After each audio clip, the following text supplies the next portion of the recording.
Nakilang pag-ibig at walang katulad at pagmamahal sa amin. Salamat o Diyos, pinakita niyo o Lord, ang pagmamahal sa amin.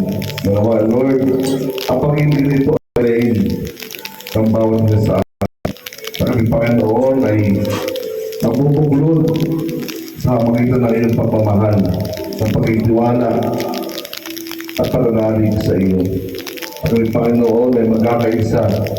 At kayo Panginoon ang magiging pundasyon ng relasyon namin, O Lord, bilang isang pamilya. Panginoon lamang, O Lord, ang aming pag-asa para sa isang relasyon ng pamilya. Sa samahan ng simbahan ito, na kayo, Lord, ang magbubuklod sa amin sa magitan ng pag-ibig. Ang pag-ibig nito, bukan, bawat isa sa amin, sa aming sa buhay.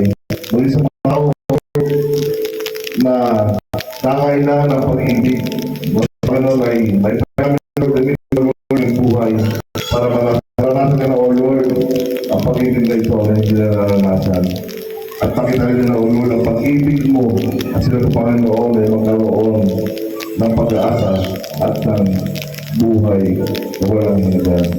Salamat, O Diyos, sa iyong mga salita na itang ito ay patuloy na tumimo sa aming puso isipan at amin po, O Lord, i-apply at pinahayag namin ito. Magpalit ito sa aming buhay para kanya lumago at magamit, O Lord, ito para sa inyong kapurihan.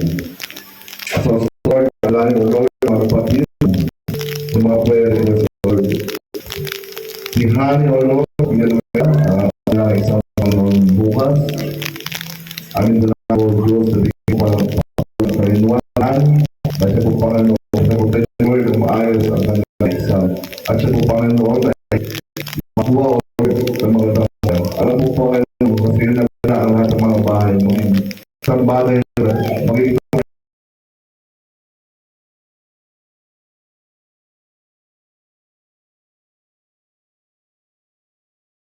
ito parang na ito mausap sa amin. So, patuloy na, O Lord, patuloy ng aming buhay.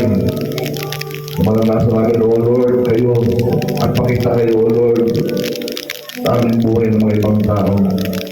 Aming dalalo, O Lord, ang mga tao na paligid sa amin, ang mga kapitbahay, aming mga bisita ngayon, na sila, Panginoon, ay makatakbo. Pakilala namin kayo, Panginoon, sa oso ito. Kung ano ang tunay na kahulugan ng buhay na nagmumula sa inyo. Salamat, Diyos, sa inyong dakilang pag-ibig, sa iyong mataas magpuri at salamat sa tamis sa pangalan ni Jesus. Sa tayo magsabi na, Amen. Amin pa ng pangalan natin, Panginoon.